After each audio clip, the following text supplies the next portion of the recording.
Hello friends, welcome to Bong telescope and welcome to another blog. So আজকে হচ্ছে হনুমান জয়ন্তী। তো হনুমান জয়ন্তীর দিনে হচ্ছে আমাদের বাড়িতে অনেক বড় করে হনুমানজির জন্য অনুষ্ঠান করা হয়, ভোগ দেওয়া হয়। মানে 108টা ঘিয়ের প্রদীপ দিয়ে 108বার হনুমান চল্লিশা পাঠ করারও একটা সংকল্প রয়েছে। তো সেটাই তোমাদের সাথে শেয়ার করব আজকে। আর পুরো কী কী রান্না হয়েছে, কী কী ভোগ দেওয়া হয়েছে, সব কিছুই তোমাদেরকে দেখাবো এই ব্লগে। সো আমি পুরো রেডি হয়ে গেছি, আর আমি পাঞ্জাবি আর ধুতি পরে নিয়েছি, আর এখানে হচ্ছে আমার প্রদীপ রেডি আছে, তোমাদেরকে আমি দেখাবো। বাট এত বড় মানে 108বার হনুমান চল্লিশা মানে 3 ঘন্টা 3.5 ঘন্টার ব্যাপার। সো এই কারণে হচ্ছে ভিডিওটা অনেক বড় হয়ে যেতে পারে, সেই জন্য আমি বেশি বড় করবো না। আমার ঘরে একটা হনুমানজি রয়েছে, গণেশ লক্ষ্মী রয়েছে, তাদেরকেও সাজিয়েছি। আর ওপরে হচ্ছে আমাদের মেন মূর্তি রয়েছে, আর ওই ঘরে হচ্ছে গোপাল রয়েছে, সেখানে দেওয়া হবে। সো আজকের ব্লগটা খুবই ইন্টারেস্টিং ব্লগ একটা হতে চলেছে।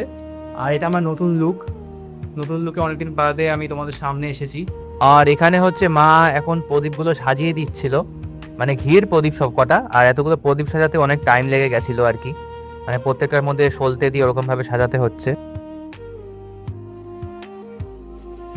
এই যে আমার 108টা প্রদীপ এখানে ধরানো হয়ে গেছে, মানে এটা সাজাতেই অনেক টাইম লেগে গেছে, ঘিয়ের প্রদীপ যেহেতু। আর আমি এখানে রিং লাইটটা সেট করেছি, আর এখানে বসবো আমি। এখানে বসে এখানে সংকল্প নিয়ে আমার 108বার হনুমান চল্লিশা পাঠ করা শুরু হবে। এখানে 108টা প্রদীপই আছে। আর আমাদের ভোগও রেডি হয়ে গেছে, মানে ভোগটা সাজিয়ে তারপরে বসবো। সো এখানে দেখো অনেক রকমের ভোগ মা রান্না করেছে, মানে ভাতই করেছে যেহেতু গরম পড়ে গেছে। লুচি সুজি ছিল, 5 রকম ভাজা ছিল, এছাড়া একটা পনিরের তরকারি ছিল, আর একটা সব কিছু মিলে একটা সবজির তরকারি ছিল। আর এই ফলগুলো দেখছো, এই ফলগুলো কিন্তু আমি কেটেছি। এই ফলগুলো আমি কাটলাম এতক্ষণ ধরে। আর এখানে হচ্ছে হনুমানজির জন্য স্পেশাল লাড্ডু অর্ডার করেছিলাম, মানে অনেক বড় বড় সাইজের লাড্ডু ছিল।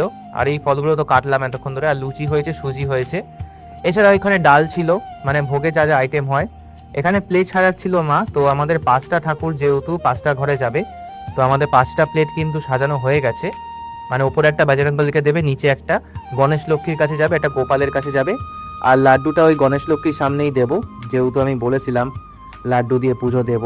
আর ওখানে তো হনুমানজি আছেই। আর সব মোটামুটি সাজানো হয়ে গেছে। এখন আমি তোমাদেরকে ঠাকুরগুলো দেখাবো যে কীরকমভাবে সাজিয়েছি ফুল মিষ্টি দিয়ে। মানে আমাদের এই প্রিপারেশন নিতেই অনেকটা টাইম লেগে গেছে। এরপরে তো আমি বসবো ওই সংকল্প নিয়ে হনুমান চল্লিশা পাঠ করতে, মানে 108বার হনুমান চল্লিশা পাঠ করব। এটা আমার একটা সংকল্প ছিল। আমি তোমাদেরকে একটু ভোগের থালিগুলো ভালো করে দেখাচ্ছি যে কত কিছু রান্না করা হয়েছে বজরংবলীর জন্য। আর আজকে যেহেতু বজরংবলী হনুমানের জন্মদিন, একটা স্পেশাল দিন, এই কারণে মানে আমি হচ্ছে 3টে দেবদেবতাকে খুব মানি। একটা হচ্ছে মা কালী 1 নম্বর, সেকেন্ড হচ্ছে তোমার মহাদেব, আর তৃতীয় হচ্ছে বজরংবলী। আর বজরংবলী আমাকে অনেক বিপদ আপদ থেকে রক্ষা করেছে, এই কারণে আমি অনেক মানি তাকে। আর আমাদের বাড়িতে প্রায় 10 বছর তো হয়েই গেছে হনুমানের পুজো হয়। সো এই কারণে আমরা প্রত্যেক বছরই ভোগ দিয়ে পুজো দিই, মানে একটা ভোগ হনুমান জয়ন্তীর দিন দিই, একটা ভোগ জন্মাষ্টমীর দিন, আর লক্ষ্মী পুজো হলে লক্ষ্মী পুজোর দিন হয় একটা ভোগ। মোটামুটি সব রেডি হয়ে গেছে, আমাদের থালি সাজানো হয়ে গেছে, ভোগের থালি। এবার আমি নিচে যাব। এবার আমার ঘরে যে বজরংবলী আছে এটা ফটো, ওপরের ঘরে মূর্তি রয়েছে। এই ফটোতে আমি ভালো করে দুটো মানে একটা জবা ফুলের মালা, একটা গাঁদা ফুলের মালা পরিয়েছি। আর নিচে হচ্ছে ভোগের থালি রাখার জন্য একটা সুন্দরভাবে সেটিং করেছি, আমি নিচে দেখাচ্ছি তোমাদেরকে। এটা হচ্ছে তোমার, এখানে আমি পুজো আচ্ছা করি, মানে এটা আমার ঘরেই বসানো। আর এই হনুমানজির কাছে এই ভোগের থালিটা দিয়েছি। আর এই তাকে তো গণেশ লক্ষ্মী আছে। গণেশ লক্ষ্মী যেহেতু আমি ব্যবসা করি, এই কারণে টিশার্টের বিজনেস যেহেতু আমার, এই কারণে গণেশ লক্ষ্মী পুজোও হয়। এখানে দুটো থালি হয়েছে, আর লাড্ডুটা এই পাশেই রেখেছি। আর এই পাশেও ছোট্ট করে একটা বজরংবলী রাখা আছে আমার ফটো, ওখানে হনুমান চালিসাও আছে, মানে হনুমান চালিসার বইও আছে একটা রাখা। মোটামুটি সব কিছু রেডি হয়ে গেছে, সব ঠাকুরকে ভোগ দেওয়া হয়ে গেছে। আর ওইদিকে মা গেছে গোপালকে ভোগ দিতে। তাই আমি তোমাদেরকে একটু ভালোভাবে দেখিয়ে দিচ্ছি, কারণ এরপরে আমি যখন বসে পড়বো তখন আমি আর ভালোভাবে দেখাতে পারবো না, কারণ 3-4 ঘন্টার আগে আমি উঠতে পারবো না। একভাবে হনুমান চল্লিশা পাঠ করতে হবে 108বার, মানে অনেকটা কঠোর একটা সংকল্প আর কি। যাই হোক, এবার আমি বসবো, আস্তে আস্তে রেডি হয়ে বসবো। সো চলো। ওম নমঃ ভগবতে হনুমতে নমঃ। ওম নমঃ ভগবতে হনুমতে নমঃ। ওম নমঃ ভগবতে হনুমতে নমঃ। ওম নমঃ ভগবতে হনুমতে নমঃ।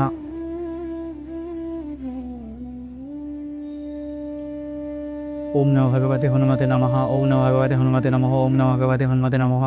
ওম নমঃ হনুমতে রুদ্রাবতারায় সর্বশত্রু সংহারণায় সর্বরোগায় সর্বশিকায় আনন্দায় স্বাহা। ওম নমঃ হনুমতে রুদ্রাবতারায় সর্বশত্রু সংহারণায় সর্বরোগায় সর্বশিকায় আনন্দায় স্বাহা। ওম নমঃ হনুমতে রুদ্রাবতারায় সর্বশত্রু সংহারণায় সর্বরোগায় সর্বশিকায় আনন্দায় স্বাহা।